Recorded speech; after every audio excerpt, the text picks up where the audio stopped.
Hoy en Literatura para Oír, el oficio de la imaginación. César Aira es hoy una voz imprescindible de la literatura argentina. Su imaginación logra hacer de lo conocido algo que se desdobla y revela ángulos que solo el autor puede mostrar.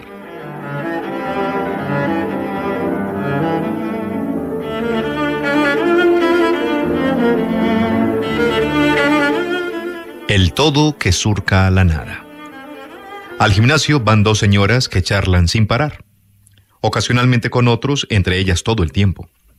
Parecen amigas de toda la vida, que lo tienen todo en común. Teñidas del mismo matiz de rubio, la misma ropa, las mismas reacciones, seguramente los mismos gustos. Hasta la voz la tienen semejante. Son de esas señoras de edad intermedia, pasados los 50, que deciden ir juntas al gimnasio a hacer algo por su cuerpo porque solas no irían. No es que estas dos necesiten mucho una actividad física extra, porque son flacas y activas y parecen en buena forma.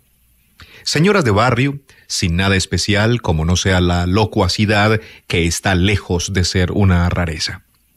Tampoco necesitan el gimnasio para conversar porque empiezan antes. Llegan hablando. Si en ese momento yo estoy en una de las bicicletas cerca de la entrada, oigo sus voces cuando suben la escalera. Hablan en el vestuario mientras se cambian. Hacen sus ejercicios juntas sin parar de hablar un momento, en las bicicletas, las cintas, los aparatos. Y se van hablando. No fui el único en observarlo. Una vez las oí desde el vestuario de hombres, ellas estaban en el de damas, hablando, y le dije al instructor, ¿cómo hablan esas dos? Asintió arqueando las cejas. Es terrorífico, y lo que dicen, ¿las has escuchado? No lo había hecho, aunque habría sido fácil porque hablan en voz alta y clara, como esa gente que no tiene secretos ni intimidades. Se conforman a ese estereotipo de señoras de barrio, esposas, madres, amas de casa, como todas las demás, seguras de sí mismas y de su representatividad. Una vez, hace años y en otro gimnasio, había visto un caso parecido pero distinto. Dos chicas que hablaban todo el tiempo, aun mientras estaban haciendo ejercicios aeróbicos muy exigentes. Eran muy jóvenes y debían de tener unos pulmones formidables. Un día que estaban en sendas colchonetas enfrentadas haciendo flexiones abdominales de las que dejan sin aliento y no paraban de hablar, se las señalé de lejos a la instructora de ese gimnasio que me dijo disculpándolas. Es que son muy amigas y las dos trabajan todo el día. Este es el único rato que pasan juntas. No es el caso de estas dos señoras que evidentemente pasan el día juntas. Las he visto por el barrio haciendo compras, mirando vidrieras o sentadas en un café, siempre hablando. Hasta que un día, por casualidad, seguramente porque se ubicaron en bicicletas vecinas a la mía, oí lo que decían.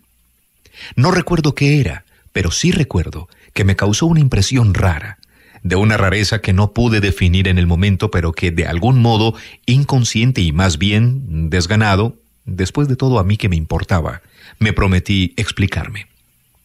Aquí debo aclarar algo de mí, y es que hablo poco, creo que demasiado poco, y creo que eso perjudica mi vida social. No es que tenga dificultades para expresarme, o tengo las dificultades normales que tiene todo el mundo para expresar algo difícil de poner en palabras, e inclusive diría que tengo menos, porque mi largo trato con la literatura ha terminado por darme una capacidad superior al promedio para utilizar el lenguaje. Pero no tengo el don del small talk, y es inútil que trate de aprenderlo o cultivarlo porque lo hago sin convicción. Mi estilo de conversación es espasmódico.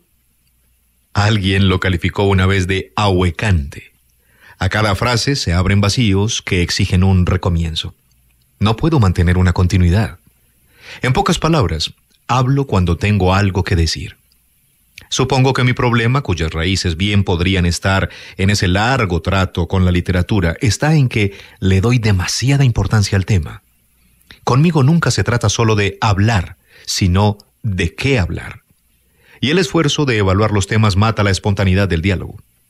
Dicho de otro modo, siempre tiene que valer la pena decir algo, y así no vale la pena seguir hablando. Envidio a la gente que puede iniciar una conversación con gusto y energía y puede sostenerla. Los envidio porque ahí veo un contacto humano lleno de promesas, una realidad viviente de lo que yo, mudo y solo, me siento excluido. Me pregunto, ¿pero de qué hablan? Y a todas luces esa es la pregunta equivocada. La agria incomodidad de mi trato con el prójimo proviene de esta falla. Si miro atrás, puedo adjudicarle a ella gran parte de las oportunidades perdidas y casi todas las melancolías de la soledad. A medida que avanzo en años, más me convenzo de que es una mutilación que no compensan mis éxitos profesionales, ni mucho menos mi riqueza interior. Y nunca he podido resolver la intriga que me provocan los conversadores. ¿De dónde sacan temas? Ya ni siquiera me lo pregunto, quizá por saber que no hay respuesta.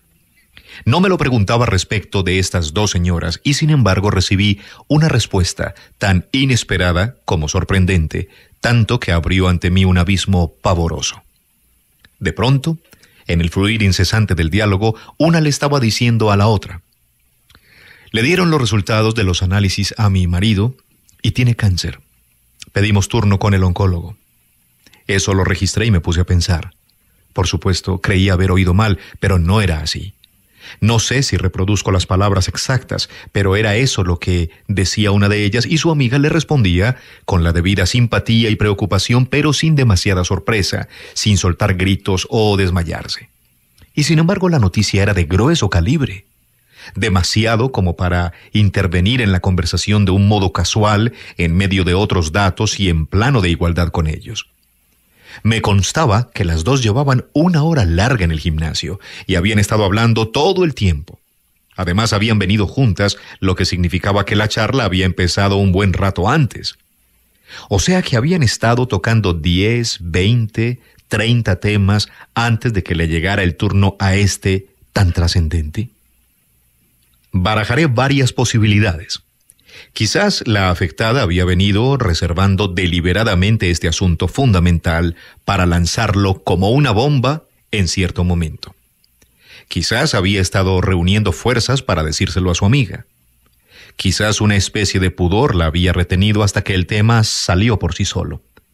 O bien podía ser que la noticia no fuera tan importante, por ejemplo, si el que ella llamaba, por costumbre, para entenderse, mi marido, era un exmarido del que estaba separada hacía muchísimos años y con el que ya no tenían ningún compromiso afectivo. Había explicaciones más audaces o imaginativas, como suponer que estaban hablando del argumento de una novela o guión teatral que una de ellas estuviera escribiendo, para un taller literario al que concurren juntas como concurrirían al gimnasio, o que estuvieran contando un sueño, sin usar los tiempos verbales adecuados a ese tipo de relato, o cualquier otra cosa. Apenas menos improbable que estas suposiciones era plantear que desde que se habían encontrado esa mañana, 2 o 3 horas atrás, habían estado hablando de asuntos más importantes y urgentes que el cáncer del marido de una de ellas, y este llegaba en su debido momento nada más. Absurda como parecía, esta explicación terminó siendo la más lógica y realista, o al menos la única que quedó en pie.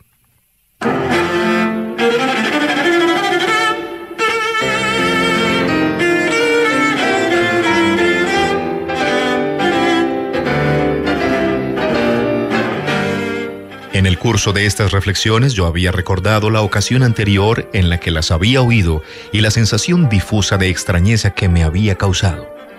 Ahora podía ponerla en foco y explicarme retrospectivamente la extrañeza. Era lo mismo, pero había sido necesaria la repetición para que entrara plenamente a mi conciencia. Aquella vez se trataba, porque ahora sí lo recordé, de algo menos pasmoso como noticia. Una le informaba a la otra que el día anterior habían empezado a pintar las paredes de su casa y tenía todos los muebles tapados con sábanas viejas y el descalabro usual de cuando entraban los pintores. La otra la compadecía y ella respondía que con toda la incomodidad indecible que comportaba era necesario renovar la pintura, no podían seguir viviendo en una tapera descascarada, etcétera, etcétera. La pequeña intriga que yo no había podido definir en mi mente era que esa noticia, tan central en la vida de una ama de casa, se pronunciara en medio de una conversación y no al comienzo de la jornada, e inclusive que no hubiera sido anticipada días antes. Lo del cáncer del marido ahora me abría los ojos porque era mucho más chocante, aunque en esencia seguía siendo el mismo mecanismo. A partir de ahí empecé a prestar atención. Debo decir que no era tan fácil por razones tanto físicas como psicológicas. De las primeras, La principal era que un gimnasio es un sitio muy ruidoso. Los aparatos resuenan cuando se golpean las pesas de fierro, las poleas rechinan, el semáforo que marca los ritmos de actividad suelta unos pitidos agudos cada 15 segundos, los motores eléctricos de las cintas zumban y gimen, el coro de bicicletas fijas puede hacerse ensordecedor cuando hay varias funcionando al mismo tiempo, todo el mundo habla, algunos gritan. Y por supuesto, el televisor está pasando ininterrumpidamente videos musicales a todo volumen, a lo que suele superponerse, en el salón del fondo, la música mucho más fuerte, hace temblar los vidrios, de la clase de aeróbics. Las dos señoras, ya lo dije, hablan en voz alta, sin preocuparse porque las oigan. Y en efecto es fácil oír que están hablando.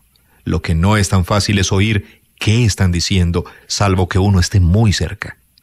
La continua movilidad a la que obliga una rutina de ejercicios me daba muchas oportunidades de colocarme cerca de ellas, pero por lo mismo no podía seguir cerca mucho tiempo sin despertar sospechas. Aún así, lo que oí bastó para alimentar una perplejidad creciente.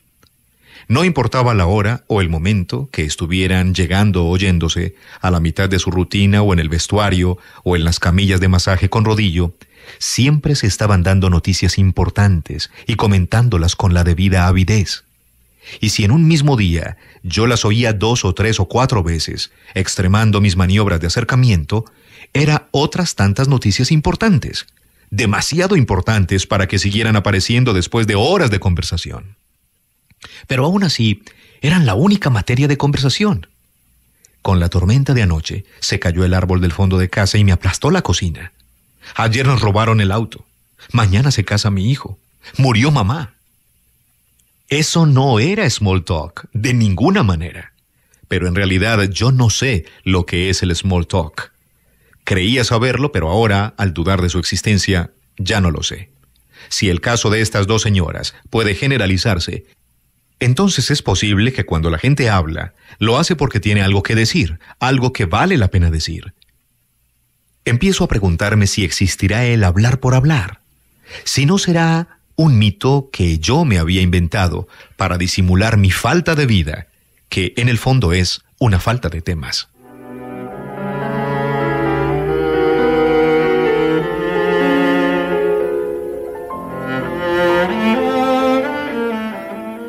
¿O es al revés?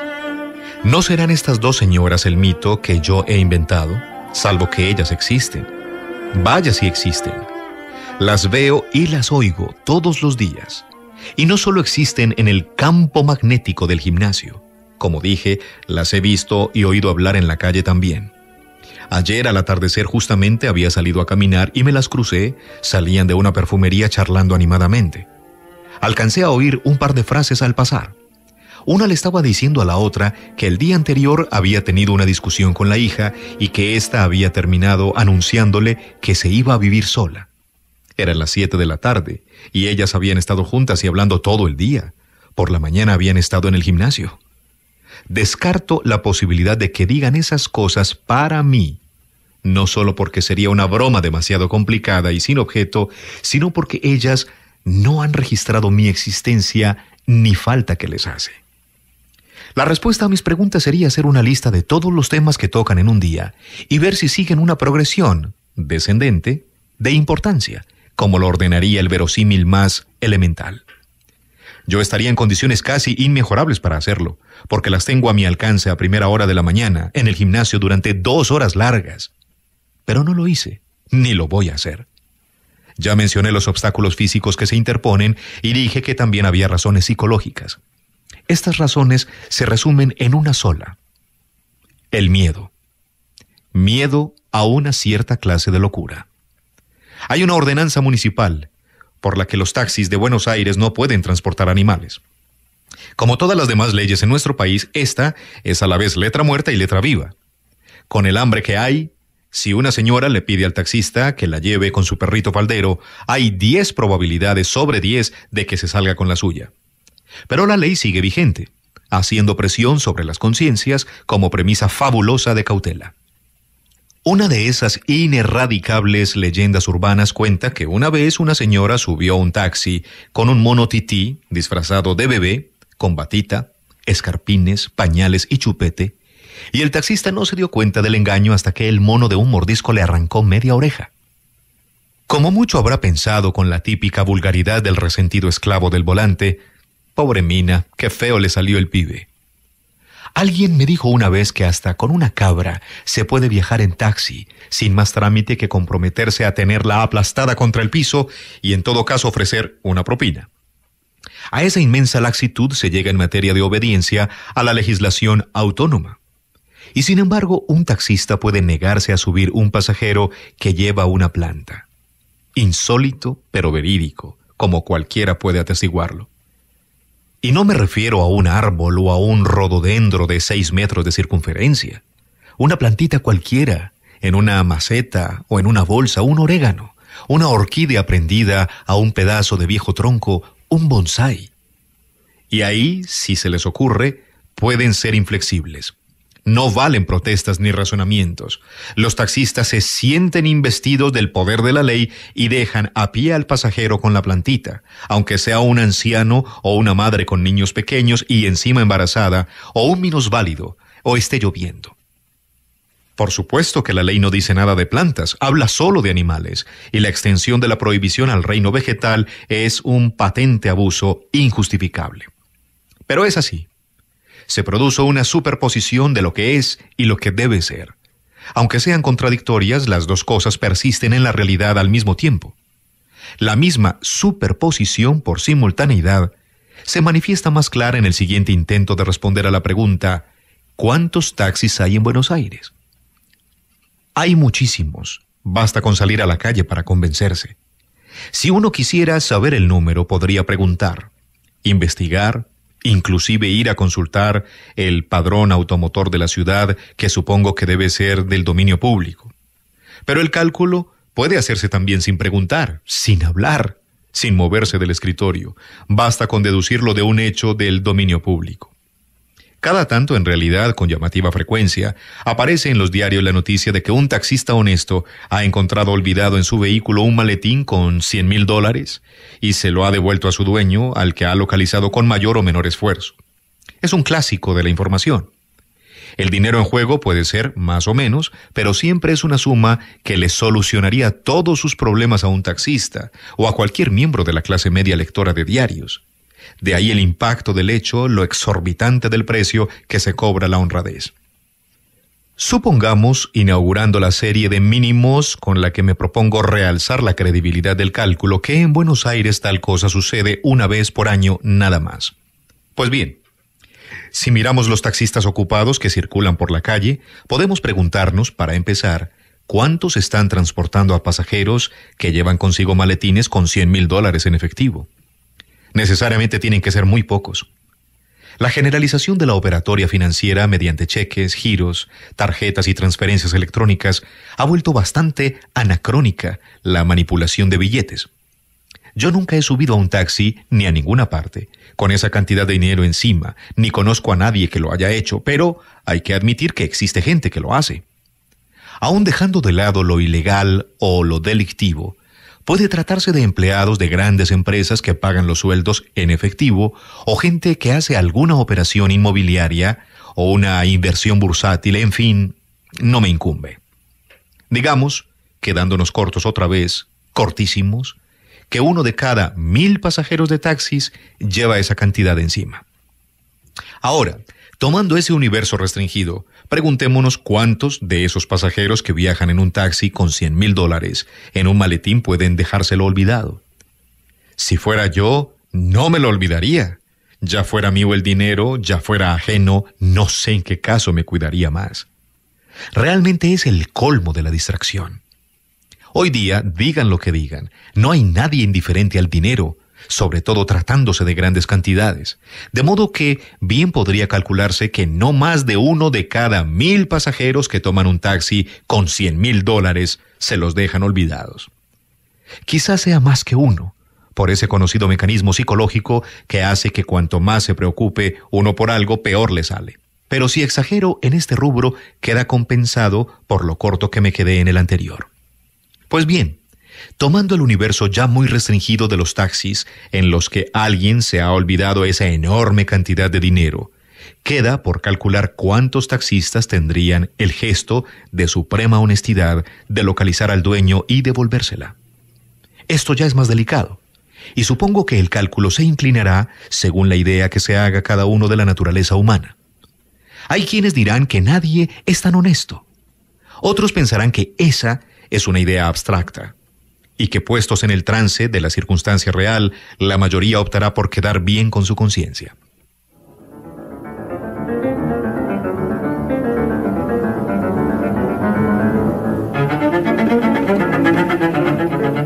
Por mi parte, no sé qué pensar. Nunca me he visto en la alternativa, nunca me he probado. Lo estoy viviendo con un mero posible estadístico y no sé cómo pasaría la prueba de la realidad. Hay que recordar que la honestidad, por mucho que quiera creer en la mía, también es un concepto abstracto. Nadie es taxista por gusto, por lo menos no lo es toda la vida.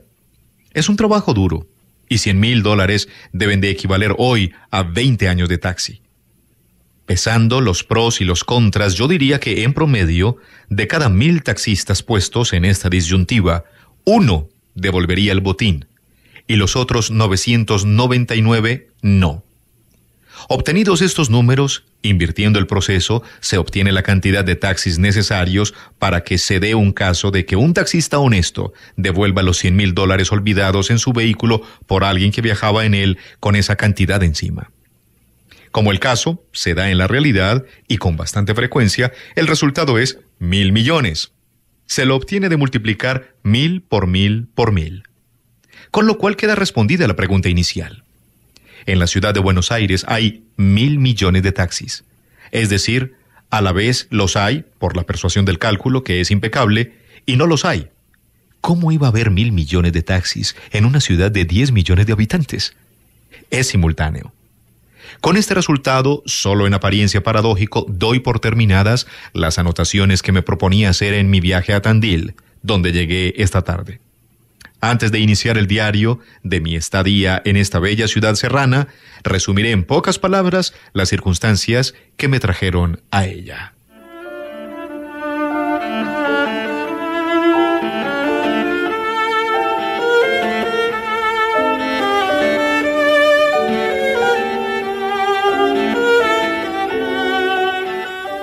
Mi abuela cumplió 85 años la semana pasada, bien de salud, alegre, optimista, cariñosa, lúcida, aunque con pequeños olvidos inofensivos propios de la edad, de los que ella es la primera en reírse. Todos nos reímos cuando se los cuenta a la familia de la que es el alma y el centro. Y no es solo con anécdotas risueñas que se ha ganado y mantiene esta centralidad. Su fuerza nos da las razones de existir que no encontramos en nosotros mismos. Muchas veces nos hemos preguntado cómo es posible que de un ser tan lleno de vida haya brotado una descendencia tan exangüe. Las 2 generaciones que la siguieron, sus hijos y nietos, y me temo que será lo mismo con la tercera, que ya empieza a nacer, carecemos de energía vital. Y lo poco que hacemos, la poca esperanza con la que nos arreglamos para seguir adelante, la absorbemos de ella como de una fuente inagotable. Nos preguntamos con temor qué será de nosotros cuando nos falte. Es fácil imaginarse el temblor que atraviesa la alegría con la que festejamos sus cumpleaños. Los 80 fueron ocasión de una gran fiesta que reunió a toda la parentela en una especie de apoteosis de nuestra dependencia. A partir de ahí empezamos a sentir el transcurso amenazante de una cuenta regresiva. Los 17 lustros de este año también fueron celebrados con especial pompa. Sin decírnoslo, todos rumiábamos cuentas y cálculos. Al verla también, podíamos darle, sin exceso de ilusión, 10 años más de vida. ¿Por qué no? 95 años no es una edad imposible.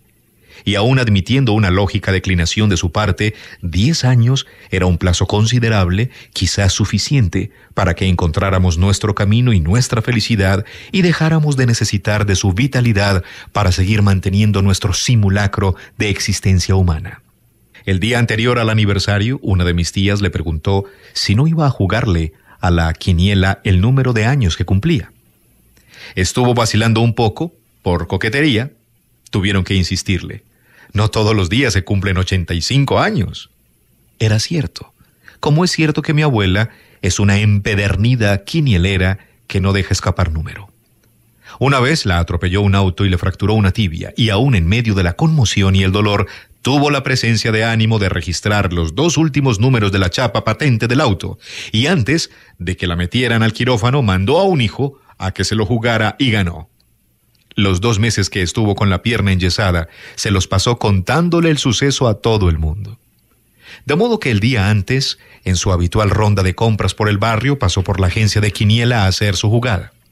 Ahí la conocen bien y es una clienta favorita con la que siempre están bromeando. Comunicativa como es, mi abuela empezó diciendo que cumplía años y quería jugarle a las 2 cifras de su edad. El quinielero la felicitó por el cumpleaños y por la buena idea, sacó una boleta y se la empezó a llenar como hacía habitualmente. Entonces, ¿el número era? 58, dijo mi abuela. No era una broma. Se le había hecho una pequeña confusión en la cabeza, un cambio del orden de los números. El hombre le preguntó un par de veces buscando confirmación de lo que había oído. Primero creía que era una broma. Soltó una risita cómplice que no tuvo respuesta. Ella repetía imperturbable 58, totalmente convencida. Se fue con su boleta y solo cuando estuvo de vuelta en su casa y la revisó antes de ponerla en la frutera, apretada entre 2 manzanas, lugar cabalístico habitual para sus documentos de juego, cayó en la cuenta del error. Al día siguiente, durante la fiesta, nos contó el incidente con su gracia habitual. También en la fiesta se hizo un momento para ir a la cocina a escuchar a Riverito por la radio y resultó que había salido el 58 a la cabeza y a los premios. De ahí provino la plata para mi viaje a Tandil. Ella sabía que yo acariciaba desde hacía años el proyecto de ese viaje, sabía que era importante para mí. ¿Qué no sabía de mí y de todos nosotros? En la profunda comprensión de los mecanismos de la desidia y el temor que movían a todos sus descendientes, sabía que yo nunca emprendería el viaje sin un estímulo externo que solo ella podía darme.